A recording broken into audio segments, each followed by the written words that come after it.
Good morning, good afternoon, good evening, and welcome to Martyn Lucas Investor. Well, we've got the Hall of Fame earnings this morning. This was requested by two of our members. In fact, it was requested by Seth Houston and Rallo1, who wanted me to cover the earnings this morning for Hall of Fame. And I can report that it was a good beat. They were expected to be losing 276 and they're now losing 230. So still losing money. However, the share price still losing money, but a big improvement, a big beat. I'll share with you on the screen. We've got 10 minutes before the call starts. As you can see, it was a decent beat, which is very, very nice, but not really going anywhere. Really, we were up here, down, back up, sort of trading for the center here. Not really going anywhere, but a good beat nevertheless, but moving in the right direction. So there's Hall of Fame. Of course, everyone around the world is getting excited about GameStop once again, and it's all happening all over again. This time, Robinhood are not going to save you. They're not going to pull the plug and protect the market. They're not going to protect the bank run. They're going to let you lose your money this time. So it's a huge, dangerous thing to talk about. I don't really want to talk about it too much. To be perfectly honest, I've been giving it lots of thought. This whole thing is ridiculous, and it was all started over a simple meme. Not even honest, not open, no video, no comment, no nothing. Just a picture, and then everybody goes bonkers. However, if we put this into context, those of you that trade and understand the markets know this goes on every single day. This is not a big deal, but we're making it a big deal. The very fact I'm talking about it now is making it a big deal. Making Roaring Kitty someone he is not. It's not a big thing. He just put a post out and everyone goes berserk. But this happens all the time. Stocks rally much more than this. We've seen it live on the show. Stocks go up 1,000% in a day. A lot of Chinese manipulated stocks do that all the time. This is not something new. But what makes it different is that people can be controlled by a picture, not even a statement or a comment. It's absolutely ridiculous. And as much as I don't want to talk about it, I kind of want to examine human behavior. Anyway, we'll do that later on. We'll have a debate about it later on. But anyway, right now though, we've got to focus on an actual business actually doing something, not some idiot who put out a picture who thinks the world's gone mad, which of course it has. Anyway, what can we say? Let's go back to this. Mike, good morning. Welcome, Mike. Good morning, John. Check your inbox. I have messaged you. YouTube Unlimited subscribe. Oh, have you? Okay, check your inbox. I have messaged you. Well, that's very nice of you, but I don't like messages like that. They're just spam. And I'm not interested in you telling me you can get me YouTube subscribers. I'll just report that and put that in the bin. So don't bother doing that. Right, okay. 7 minutes to go. If only I'd paid somebody in a far off land for some subscribers, then I could be a real boy. Anyway, let's not do that. Welcome everybody on the extra channel. Wonderful to have you here. Anyone have a cat trap? Yeah, I know. Well, for those of you that did buy this morning, I put a warning out exactly at the same exact point, telling you you're not going to be saved, and it's gone down. It was $80, and there it is. If you didn't see my post this morning, I put it out. Telling you right there, look, right there, it touched $80 as I was posting it. It touched $80, and I said, Robinhood is not going to save you this time. They will let you all lose your money to a handful. You are warned, and it's gone straight back down. The moment I did it, the moment I said it, it happened. So I tell you what I'm going to do. How long have I got? 5 minutes. I've got 5 minutes. So let me quickly get this in. I can put it out afterwards then. GME. I'm going to put this out afterwards. All right. So here we go.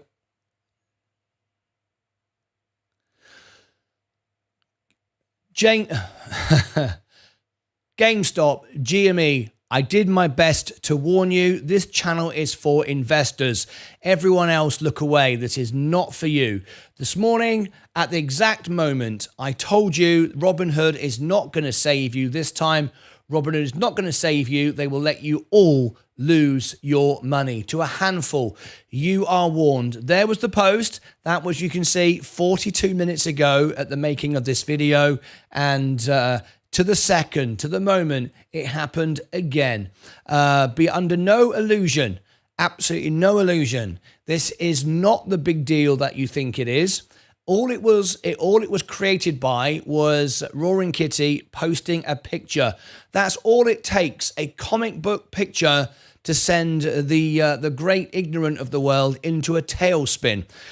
The reality is this happens all the time, every day. Hundreds of times a day, we see stocks go crazy that have no value. We cover it 12 hours a day. This is not a big deal. What makes it unusual, though, is that somebody who lies about their name, who breaks the law, who creates a trend of those that are so undetached from investing and intelligence, are led over a cliff like lemmings. And all it took was a comic book picture, and here we go again. But be under no illusion, this happens hundreds of times, but not like this. This is unusual because of the anonymity and the stupidity and the extremity of it all. Anyway, there it is. All of you this morning that bought it at $80, you've now lost like 30-40% of your money. How do you feel now? Robinhood is not going to save you this time. Robinhood is not going to save you. They did it last time to protect the market, not to protect you. It was to protect you from yourself, perhaps, but really it was to protect the market. It's called a bank run. You can't pay everybody out if everyone buys a load of rubbish because there's no value in it. When it all goes down, a handful of people get all the money. It just doesn't work. The system doesn't work. So it's silly, it's pointless, and it's trying to happen again. And the very person that started it isn't coming online, isn't making himself public, isn't saying anything. It's probably laughing because he probably bought it at pennies. The stock is probably worth about 7 cents a share, and yet you're all paying insane amounts of money for it. So you're all going to lose your money. This time, I don't think Robinhood is going to save you. There is my post. I put it the moment it went down this morning. How did I know? I didn't know. There's no magic to it. It's nonsense. But there it is. I wanted to get this message out this morning that this is not an unusual situation. This isn't an amazing army of people getting together, changing the world. It isn't. It happens every day on the stock market. What makes it different, though, is it was done this time by a comic book picture. Don't get yourself involved in this. In fact, this morning I contemplated about not even coming online because this is not why I'm here. We're here for investment. We're here for intelligence. We're here for rational thinking, not nonsense created by scammers who sit in dark rooms and talk absolute nonsense. However, this time justice will be served. Robinhood will not save you. You will all be lured in to getting involved, and you'll all lose your money, apart from a handful of people. I don't wish you the best. I always end my videos with I wish you luck and whatever, but in this case, I don't. You can take a horse to water, but you can't make it drink. If you are stupid enough to be influenced by a picture from a source that doesn't even want to come live and declare any backing behind anything, then more for you. So I don't wish you the best. Anyway, it's time for me to get back on with my normal day. Click above my head for more information like this, down below in the description, over here and over here. Sometimes I despair with people. For my investors and my members, take care of yourselves and each other. Right, 30 seconds to go. It's time for some real investing now. HOFV, HOFV, Hall of Fame. Here we go. Let's listen in. Right, we're still getting the background music. It'll be doing that for a couple of minutes. The sad thing is, as well, it's happening with Virgin Galactic. We know that Eric Kearney was heavily involved in GameStop, and it's happening at the same time, which worries the hell out of me for investors of Virgin Galactic.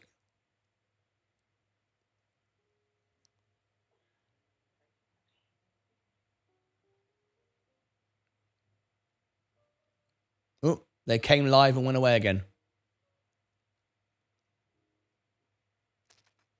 We're waiting for the whole for it to start. Here we go. First quarter 2024 earnings conference call. This conference call is being recorded, and all participants are in a listen-only mode. We will open up the conference for questions and answers following the prepared remarks. I would now like to turn the conference over to Ann Griffiths, Executive Vice President, Global Marketing and Public Affairs. Good morning, and thank you for joining us for our first quarter 2024 earnings conference call. Our latest press release and supplemental slides were posted yesterday evening after market hours. These documents can be found in the Investor Relations section of our website at hofreco.com. After our brief introduction, Michael Crawford, our President and CEO, will give an update on the company's strategy and outlook. John Van Buiten, Vice President and Corporate Controller, will then provide analysis of the quarter's financial results and an update on the company's fiscal 2024 financial outlook. During today's call, we will make forward-looking statements that reflect the company's current expectations about future plans and performance. These statements rely on assumptions and estimates, and actual results may differ materially due to risks and uncertainties. I encourage you to read the full disclosure concerning forward-looking statements in the earnings press release issued last night. Additionally, please note that the company uses non-GAAP results to evaluate performance internally as detailed in the press release. It's now my pleasure to turn the call over to our President, Michael Crawford. Michael? Thank you, Ann. Good morning, everyone. I hope you could see by our Q1 earnings release, we continue to make meaningful progress on many of our stated goals. Two specific that I want to call out: revenue growth. And I think you could tell, Q1 this year, probably our best Q1 since going public, really highlights the diversification of revenue and our strategy along that line, and also flattening seasonality. And what I mean by that is taking business that is traditionally in the peak months of summer and early fall and moving them into winter and early spring. And so I think our team has done a really good job of that. We continue to add new tenants, so that's lease revenue. We continue to add new experiences, big meetings, big conventions in Q1. Shula's restaurant obviously was open, DoubleTree. We continue to see synergy in the way in which we book events, book stays, enjoy that revenue going into our restaurants, into our gaming facilities like Topgolf, and staying in our hotels. Obviously, also, as you grow more events and you grow more assets, sponsorship revenue grows as well. And so we had our best quarter in revenue for sponsorships since Q1 of 2021. And you'll recall at that point in time, Johnson Controls was our largest sponsor. So we're doing a good job at replacing revenue and growing that. Expense management was obviously a second big goal that we had, and hopefully that came through loud and clear in our results. From quarter over quarter, from 23 to 24, we are narrowing the gap towards profitability. Our team has done a great job through creating more operational efficiencies, and we're investing more into process management and human resources to become really efficient at leveraging every dollar we spend and ensuring that there is a return requirement attached to that, a guest experience requirement, so that we're being most effective with the dollars we have to spend and reinvesting into the company. Some additional highlights from Q1. You would have seen we signed 8-time Grammy Award winner Carrie Underwood to headline the Concert for Legends. We're really pleased with that. Our first female headliner. The game with the Chicago Bears and Houston Texans promises to be great, and of course the class of new enshrinees, and so it should be a fantastic weekend here in Canton, Ohio. We opened new experiences on property. Donald Driver, former Green Bay Packer, opened 2 experiences, the Driven Elite training experience and our boutique training experience here, which is already selling out quite a bit. And I think our guests are seeing the uniqueness of his style and his offering, and we're really pleased to have him as a part of the offering here at the Village. Heggy's, a true staple here in Canton, Ohio, a great product with a variety of nuts and candy, and they've really themed and tailored the experience to being here at the campus, a campus focused on sports and entertainment. We talked about our first Hall of Fame Village gaming, branded gaming event, Gridiron Gateway Gaming Tournament, that will be in July. This will be our largest gaming event yet, and so you can see our gaming division is growing. I'll talk about that in just a few moments. We're getting ready this weekend to host our first carnival here at the Village, and we look to add more of that type of family entertainment, leveraging the assets that we have already in place, our rides, our concession stands, obviously the expanse of the Village itself. Bert Kreischer and our Fully Loaded Comedy Festival, featuring a lot of different comics, and in fact, we just announced two. This lineup is going to be fantastic in June at Tom Benson Hall of Fame Stadium, and it's selling really well, and so we're pleased with that.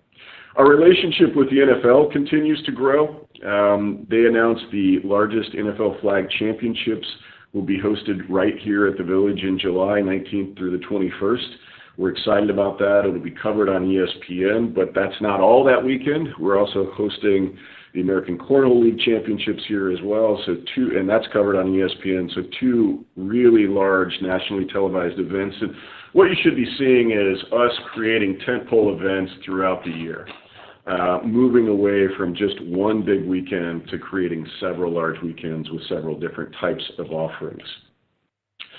I'd like to just talk quickly about our priorities for 24 and the stated priorities that we've talked about in the past. Obviously, revenue growth, and when you look at Q1 23-24, you see that coming to play. We're anticipating growth for 24, and we're expecting significant increase in the growth rates related to water park synergies. Even though the water park won't open until 25, we will start pre-selling packages, hotel stays, et cetera, in 24 for that experience as it opens. Our Q1 numbers also highlight the work that we're doing on our pipeline. We launched we're trying to get ahead of informing our guests of all the wonderful happenings and events out at the property, and so now every year we're starting with a roster of events, and we continue to add to those throughout the year, as you see. We'll do the same exact thing this year.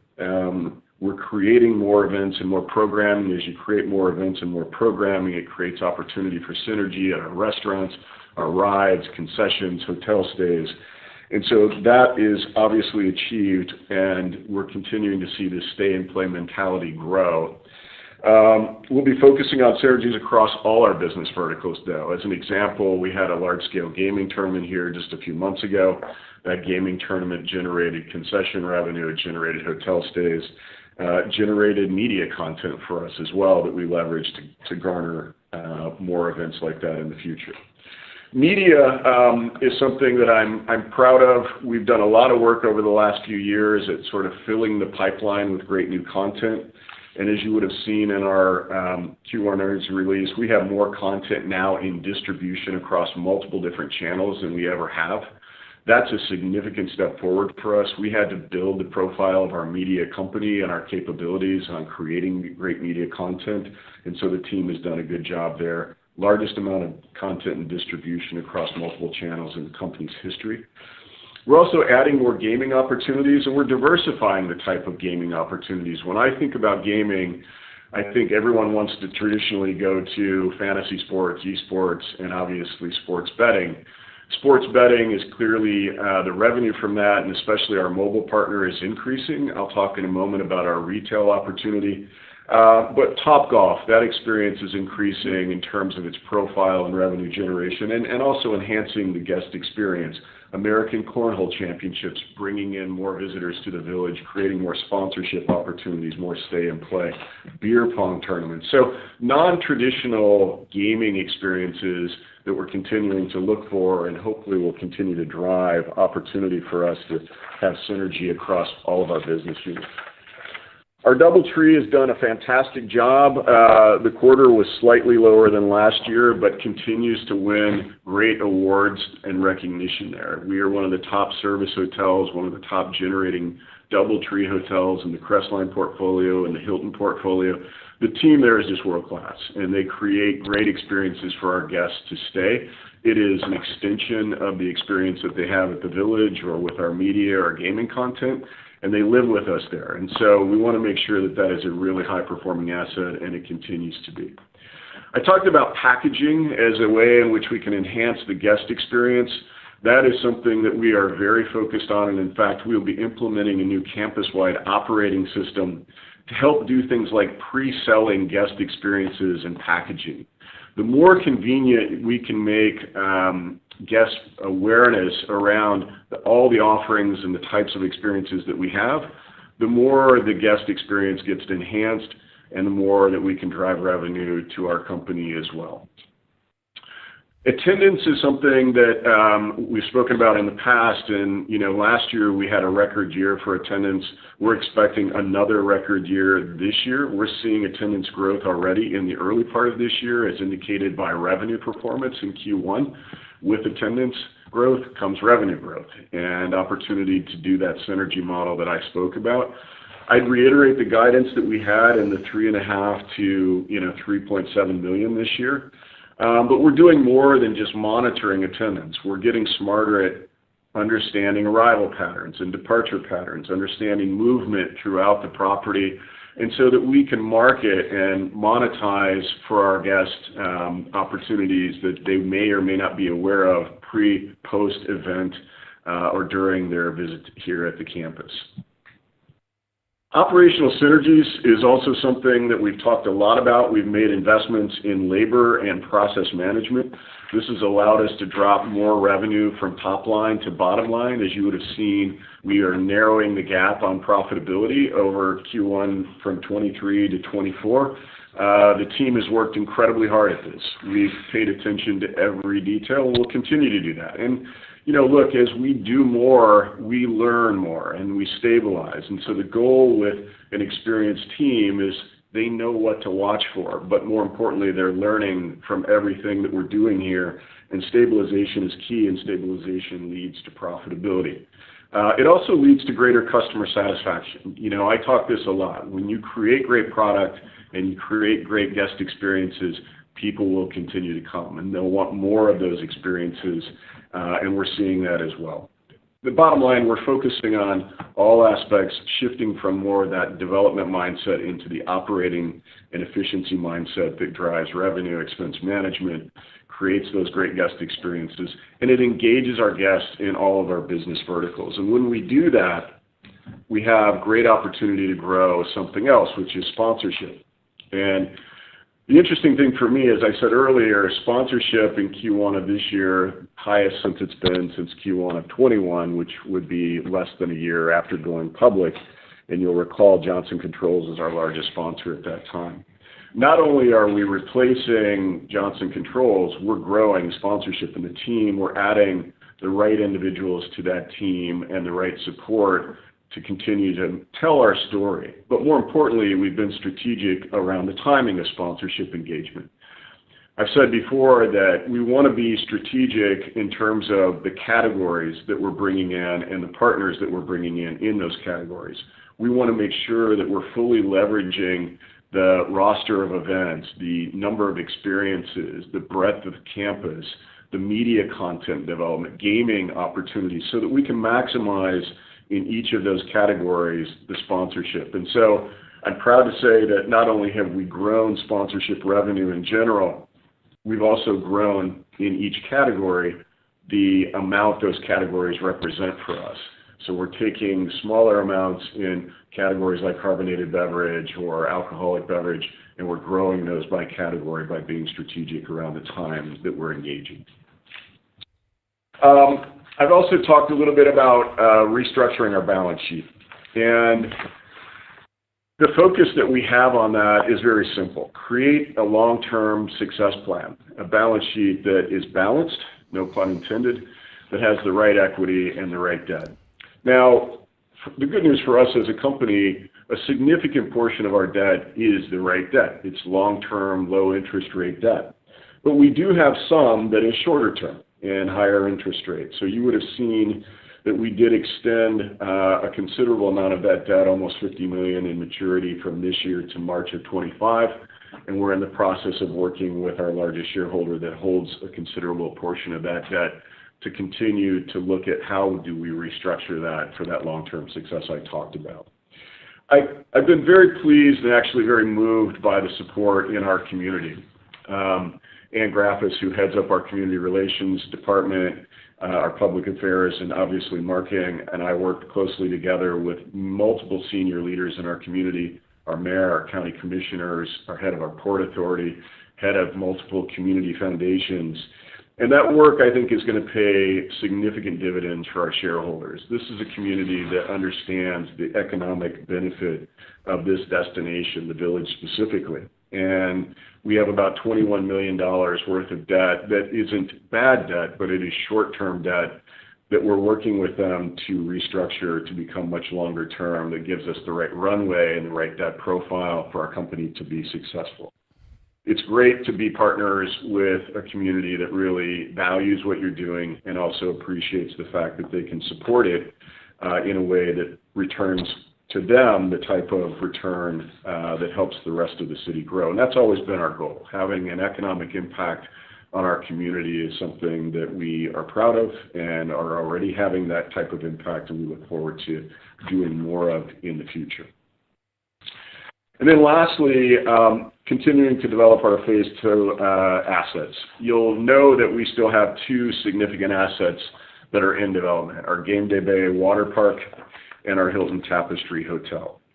I've talked about the fact that we're in the final stages of closing the capital stack. There's been a lot of, I think, irresponsible reporting around where we're at in that process. I just set the record straight. We have identified all pieces of the capital stack. We're working with all of the different constituent groups to close the capital stack. Everybody wants a simultaneous close. And so you'll recall we have PACE, we have TIF bonding, we have TDD bonding, and multiple other, including equity, tranches of capital to build these assets. We've already brought in $65 million of capital to fund the construction so far for our Game Day Bay Water Park. We have not started our hotel because we don't have the capital stack in place. But I'm hopeful and optimistic that we'll be closing on both of these in the very near term. And as we do that, we continue then with our construction on those assets to the northern end of the property and look forward to an opening of those mid-25 to Q3 of 25 next year. Our media pipeline I talked a little bit about, but we continue to grow the number of new projects there. I'm excited to talk and share with you in the next earnings call. We've got a couple of shows in production and actually filming this week that are really, I'll just say, super cool. I'll be a fanboy. They're really awesome. I think you're going to be pleased with these shows. I think the performers, the folks involved with the show, the production companies, again, partnerships with some of our previous partners to produce and distribute. So we're excited about what those shows can represent to us from a media point of view. And then gaming, on-site asset development, on-site continued to grow. Our largest, as I said earlier, our largest event coming in the next couple of months. It's a branded event and one that we'll be partnering with others on. But, the team there is looking for more non-traditional ways to grow that e-gaming sports opportunity. We did sign the largest fantasy football draft in Q1 of this past 24. That will again happen here on campus in August. We're excited to bring that back. It just continues to grow. No better place to hold your fantasy draft than where the place of professional football and where we have the one and only Pro Football Hall of Fame. There's a lot of packaging, unique opportunities we can do for fantasy drafts, and so I encourage people to consider hosting their drafts here at the Village campus. Let me talk a little bit about retail sports books. I know that many of you have questioned why we haven't opened a retail sports book yet, and as I said in our last earnings call, the reality of retail sports books is that they represent a fraction of the actual sports betting that happens, and in fact, 2.5% of the market share of betting, sports betting in Ohio is done through retail sports books. What that does is it makes it much less compelling for those sports book operators to invest in retail sports books. They have to fit out a location, they have to staff a location, and the requirements, the regulatory requirements are pretty stringent. And so while we haven't given up hope, we're more focused on this becoming part of a guest experience versus a significant revenue driver for us as a company, which we once thought it could be. We do have an issue that we're dealing with in terms of our retail sports betting license. Our General Counsel, Tara Carnes, is working with the Ohio Casino Control Commission. There can't be a promise of an outcome there, but we're hoping to be able to get an extension or to be able to continue with the existing license that we have and have the ability to, at some point in time, attract a retail sportsbook operator. But there is work being done around that, nothing I can report on yet, and yet we're still hopeful that we can have this guest experience on property for our guests to enjoy in the near future. I want to talk lastly just about creating unique experiences for our guests. You know, I think that revenue growth in Q1 is a great example of that. Flattening seasonality, bringing in new leadership, faith-based content, new convention, along with sport activity, cheerleading competition, soccer leagues, all the things that we're continuing to ramp up on, very, very important. The same with media and content development and gaming and content development there as well. There is a model that we continue to talk about, which is synergy, where we have the opportunity to build in one business vertical. We always ask, how can we take that and create opportunity in the other two? And we're doing a much better job of that. But we also want to create off-site asset development experiences as well. And so we've continued to work on that plan. We're refining it. We're scaling it. We're looking at the timing of that. I'm looking forward to that being a next wave of growth potentially for our company in off-site asset locations around the country, expanding our brand, expanding the brand of the Pro Football Hall of Fame, and offering guests the opportunity to engage with our product, getting them excited about coming to the destination here in Canton, Ohio, getting them excited about viewing our media and experiencing our gaming opportunities as well. Executing long-term strategy drives results. I'm proud of the team. You see the results out of our Q1 earnings release. I couldn't be more proud. Stabilization is critical. Profitability is critical. Spending effectively and efficiently is the goal, but investing in tools, experiences that are going to help with that is really important for an early stage company as well. I again want to thank our community and I thank our shareholders for the support.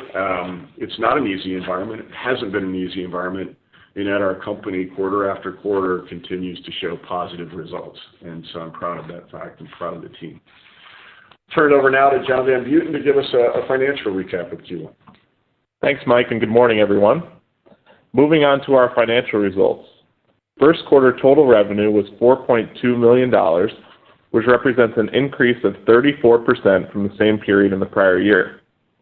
Revenue growth in the quarter was primarily driven by event and rental revenue at Hall of Fame Village, which also includes revenue from the tenanting of our Constellation Center for Excellence and Fan Engagement Zone, in addition to revenue from our Shula's restaurant.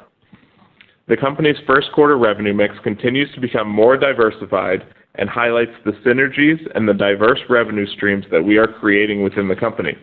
From event revenue, tenanting and rentals, hotel and restaurant revenue, media, and gaming. We expect that our revenue streams will grow and broaden in future years as we reach stabilization.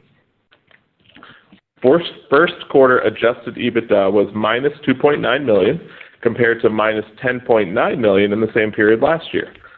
The change was driven by decreased operating expenses related to reduced compensation-related expenses and third-party services. In addition, last year included several non-recurring expense items. The company posted a net loss of $14.9 million in the quarter. Interest expense increased to $6.5 million, resulting from higher debt balances and lower capitalized interest as assets are placed into service. Moving to the balance sheet. We finished the quarter with a cash and liquid investment balance of approximately $7 million.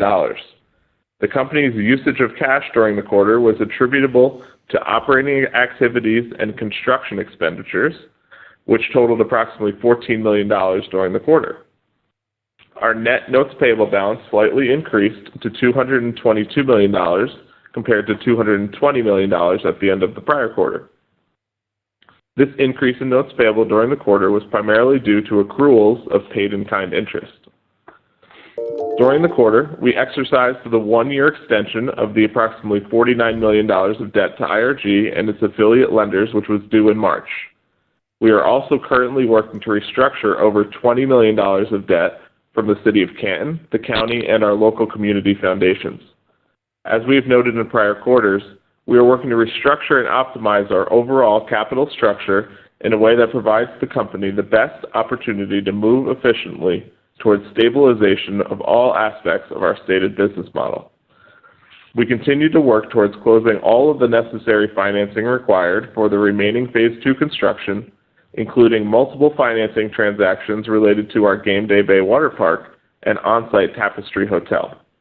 We are in a very challenging and restrictive credit environment, but we are working diligently towards closing the remaining construction financing needed to fund these critical assets.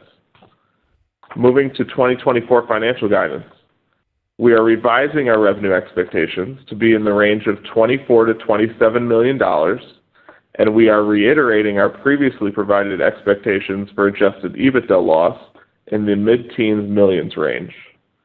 And as we have highlighted, the company and our Hall of Fame Village are in the early growth stages. The company is intensely focused on revenue growth and expense management, staying lean where possible, while at the same time balancing the need to invest in order to support our growth. We expect increased diversification of revenue and EBITDA across multiple streams, with each one driving synergies to support the ecosystem that we are working to build. In closing, the company is mindful of the current economic environment and will remain intensely focused on driving profitability through diverse revenue streams and disciplined cost management, while making strategic investments to support our growth. Finally, as you've come to expect, we will continue to provide transparent and timely updates to our shareholders as we move ahead. Operator, we would like now to open the line for any questions. Thank you. If you would like to ask a question, please press star one on your telephone keypad. A confirmation tone will indicate your line is in the question queue. You may press star two if you would like to remove the question from the queue. And for participants using speaker equipment, it may be necessary to pick up your handset before pressing the star keys. Our first question is from Jack Vander Aarde with Maxim Group. Please proceed. Okay, great. I appreciate the update, guys, and thanks for taking my questions. Michael, first on the first quarter results, it's good to see the sponsorship revenue tick up. But the operating expenses were far lower than I expected, particularly the property OpEx. It was about $6 million. That was down over $7 million year over year. Just how do we think about your operating expenses going forward? And, how did you shave off around $7 million year over year of property expenses? Thanks. Yeah, thanks, Jack.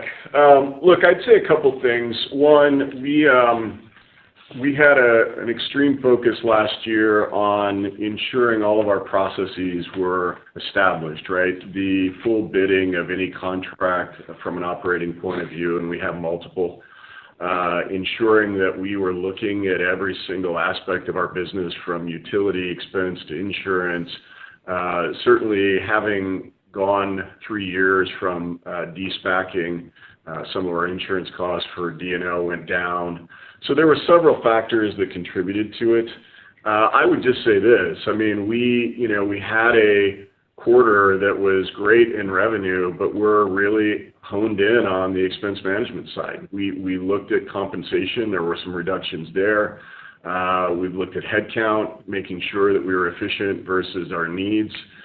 My experience with these businesses is it typically takes 3 to 5 years to really stabilize and get efficient at understanding the seasonality of the business, weekday, weekend. And so we're learning, right? The team is learning as we go, and we're trying not to replicate any mistakes and, in fact, with the experience that some of us has had, we know what to look out for and how to proactively address it. I would say this, though.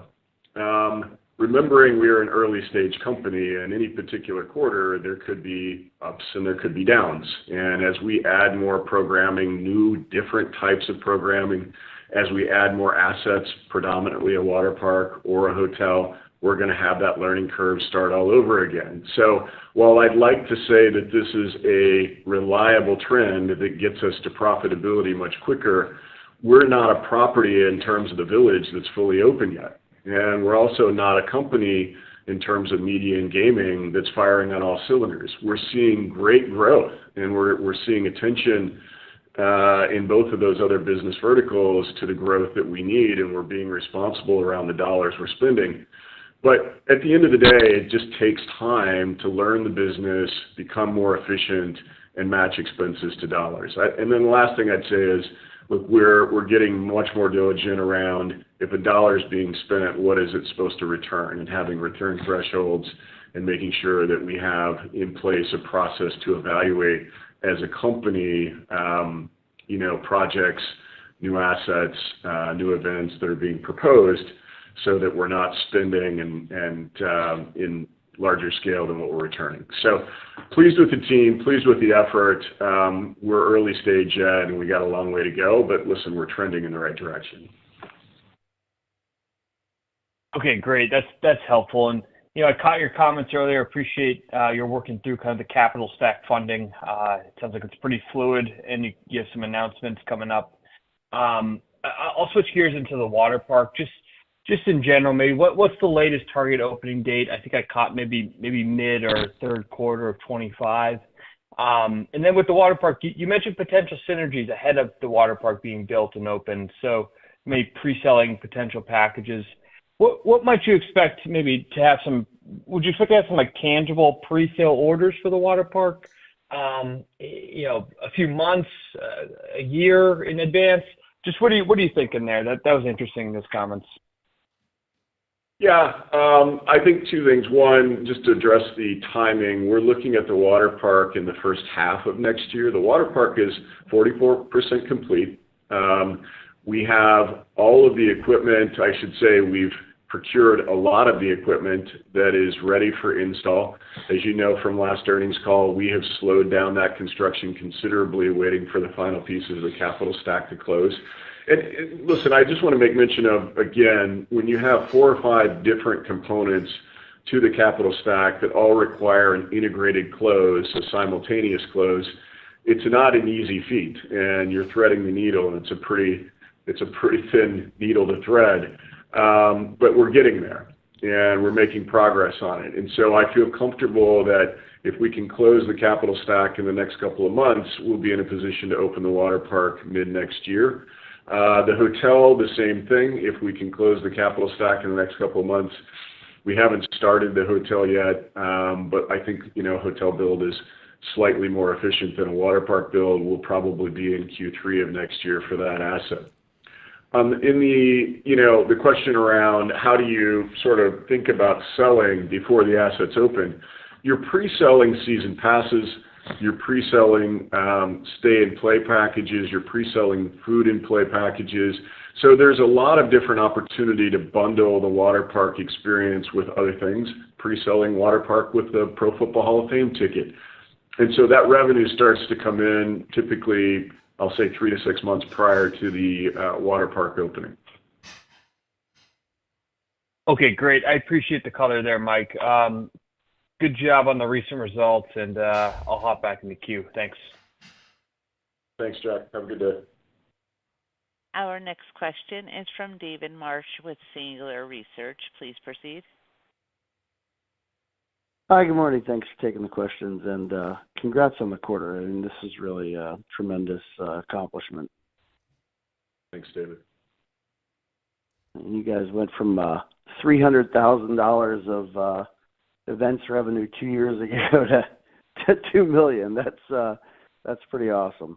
Could you talk about what the different types of events you were able to a little bit more about what kind of some of the tentpole events were, in the first quarter that were able to drive this revenue? And I know you've already mentioned some that are coming up, but I just was curious what you were able to put on the calendar in the first quarter that was able to drive this revenue so high. Yeah, well, one of the biggest was our faith-based leadership event with Tim Tebow as the headliner there, and bringing in sports and faith and creating an opportunity for those that were partaking of that event to really hear from one of the higher profile guys in the game of how he developed his career and how he developed his faith and how those two merged for him to be successful. I think that's a good example of where sports and entertainment come together, and so that was a very large-scale event. We're increasing also, though, the number of events that, frankly, when you think about how large-scale cheerleading tournaments or large-scale wrestling tournaments or even large-scale meetings or things like a home and garden show or things like a concrete show or a big large-scale company event, those things typically will be booked, a couple years in advance because they have to locate the venue, they have to locate the hotels, and so on and so on. We've only had the Dome open really for a couple of cycles. And so I think we're starting to show the unique aspect of that facility and its capabilities, but we're also starting to show the unique aspect of the destination and how you can create this integrated experience that includes ride packaging and food and beverage and hotels and other things that are unique to us versus a standalone convention center or a standalone sports dome. So increasing the types of events and the scale of those events was really critical in Q1. And I think we were able to do that, diversifying events from sport to non-sport, and then trying to look for the combination of the two. And that's how we got there this year. Well, that's good. Keep up the good work on that front. If I could just dig into the sponsorship number, it's really good progress that you guys have made there. Can you just talk about what that looks like as we project out for the year? I mean, is this a baseline? Like, is this a low watermark and we grow throughout the year as you have more events throughout the year and you add new sponsors? Is that the right way to think about it? Yeah, I think so. And it's not just event related. Obviously, every event we have concerts and comedic shows and large scale sporting events like NFL flag and cornhole championships, etc. There are always opportunities for what we call a true sponsor for those events and multiple sponsors in multiple categories. What we prefer to do is look for long-term partner sponsors. And what I mean by that is when you sign a deal with a Coke, which is our carbonated beverage partner, you're signing a deal where you can go and showcase the breadth of what your company has to offer. And so e-gaming, as an example, was very attractive to Coke and something that helped us land that sponsorship. It was a category from 3 years ago that was deriving pretty low-level revenue to today, which is driving fairly meaningful revenue. Why? Because we've increased the number of assets available to pour their product. We've increased the number of events for them to showcase and pour their product and showcase their brand. And so we stated, 2 years ago, we wanted to be strategic because you can get yourself, I've seen this trap before, you can get yourself convinced that you need to sign sponsors quickly to help bring revenue in, and sponsor revenue is typically bottom line revenue for the most part. We wanted to hold off so that we had the right profile of company, gaming, media, destination that would be really appealing. It's a partnership, and so you want to have the most you can offer to the potential partner that you're bringing in, and that creates opportunity for them, and then obviously that creates value for you because they're wanting to provide more dollars and more sponsorship because you have more things for them to sponsor. So the more assets we open, Game Day Bay Water Park is going to be significant for us. The Dome was significant for us. I think Play Action Plaza has the potential to have a real sponsor presence because of our rides and our concessions, outdoor amphitheater, all of the wonderful things that part of the property has to offer, fan engagement zone, the more that we can monetize. But it's not just about monetizing. It's also about bringing in partners that help enhance the guest experience. And so we're very focused on who are the right partners for us in the sports and entertainment world that complement what we're doing. And I think our partnership team has done a really good job at timing and engaging with the right profile of partners to help sort of not only expedite growth, but the right type of growth. Got it. That's very helpful as well. I also did want to offer a compliment on the press release with the complete set of financials. That's extremely helpful for us as we're working on modeling. Just a question around the balance sheet quickly. New line popping in here, equity method investments of $2.5 million roughly. Could you give me a little bit more insight on that? What is in that? Yeah. Hi, David. This is John. So that equity method investments line represents our minority interest in the sports complex. So as you note, during the quarter, we sold 80% interest in our sports complex to Sandlot, and that represents our remaining investment. So as that company continues to operate the sports complex and has income from that, that investment will grow. And you'll notice on the P&L, we also have a new line, income from that equity method investment, and that's where that 20% of income from that will end up. Thank you very much. That's helpful. And then just lastly, Mike, if you could, I mean, I know you said you guys are continuing to explore, alternatives around the retail sports book. I mean, is there anything at all, are there any particular operators that are showing any meaningful interest there, or is it really just proving to be a little bit tougher than, we had initially maybe hoped? Yeah, I think time hasn't been our friend here, David. I think people have learned more about the business in Ohio. When I say people, I'm talking about the retail sports betting operators and the mobile betting operators. Look, 97% of all bets are being placed through the devices that we carry around with us every single day. It's very convenient. I've gone to several large-scale sporting events in the last, I'll call it 2-3 months, and it's amazing to me to see the number of people staring at their phones. And when you really get close, you see what they're doing is they're making a bet on the next play, or they're making a bet on a player and how many they're going to score. So they don't want to leave their seats and go to a retail sports book in many instances. Now, retail sports books have a presence in a lot of the arenas and stadiums in Ohio. I will say that some have pulled out because of the lack of financial success.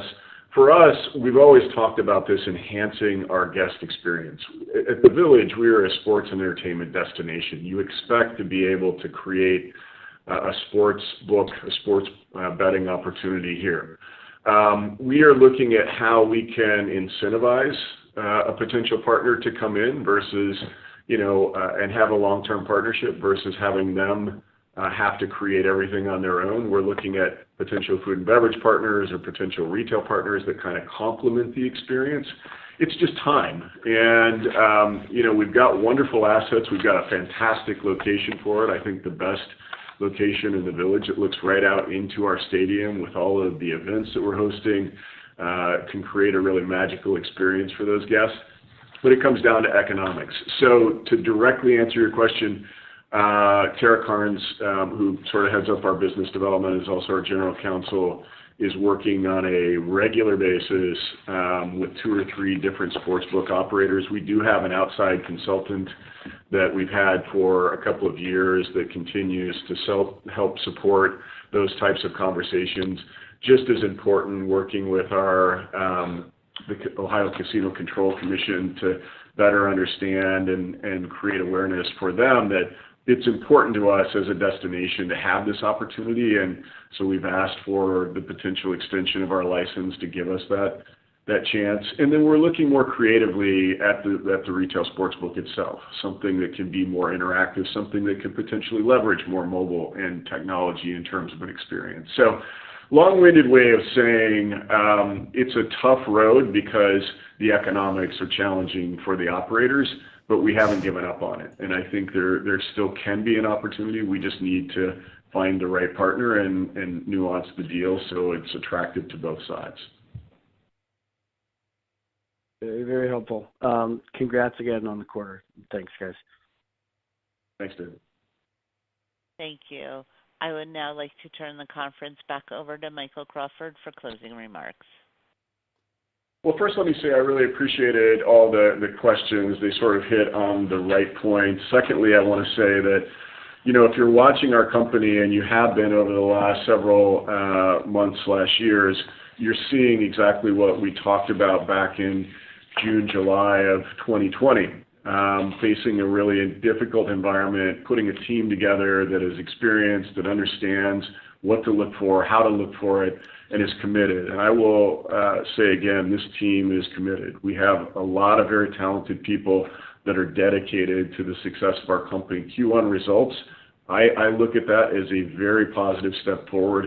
Revenue growth on a non-peak period, expense management, and ensuring efficiency in everything that we do.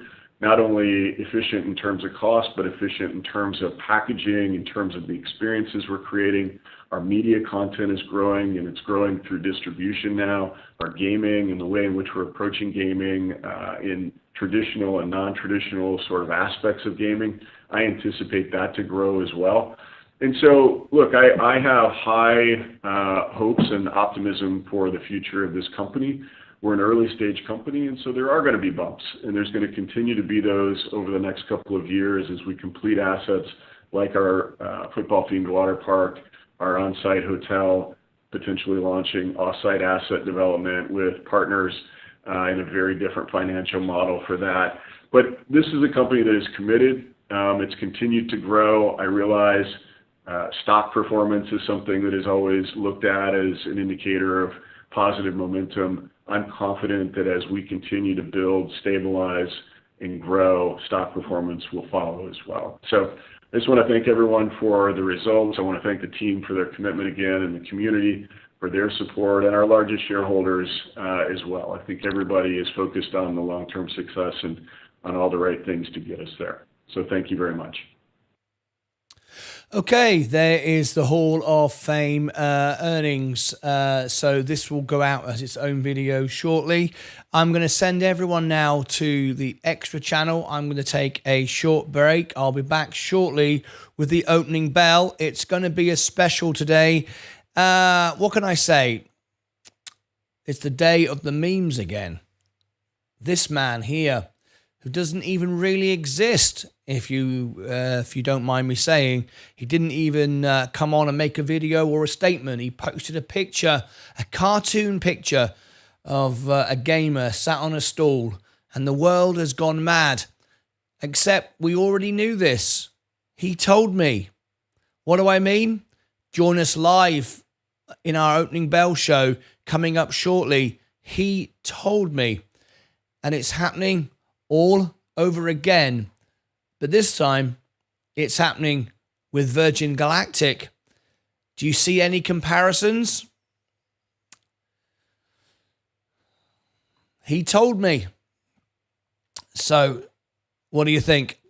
Join me on the day that we get PPI come in hot, but yet the markets are up. They should be down. They were initially, but then they popped up. What do you think? Virgin Galactic? GameStop? Plug? What's going on? I leave you with the thought. He told me. Join me back very, very shortly for a live debate, live phone-in. In the meantime, I'm going to send you to the Extra channel.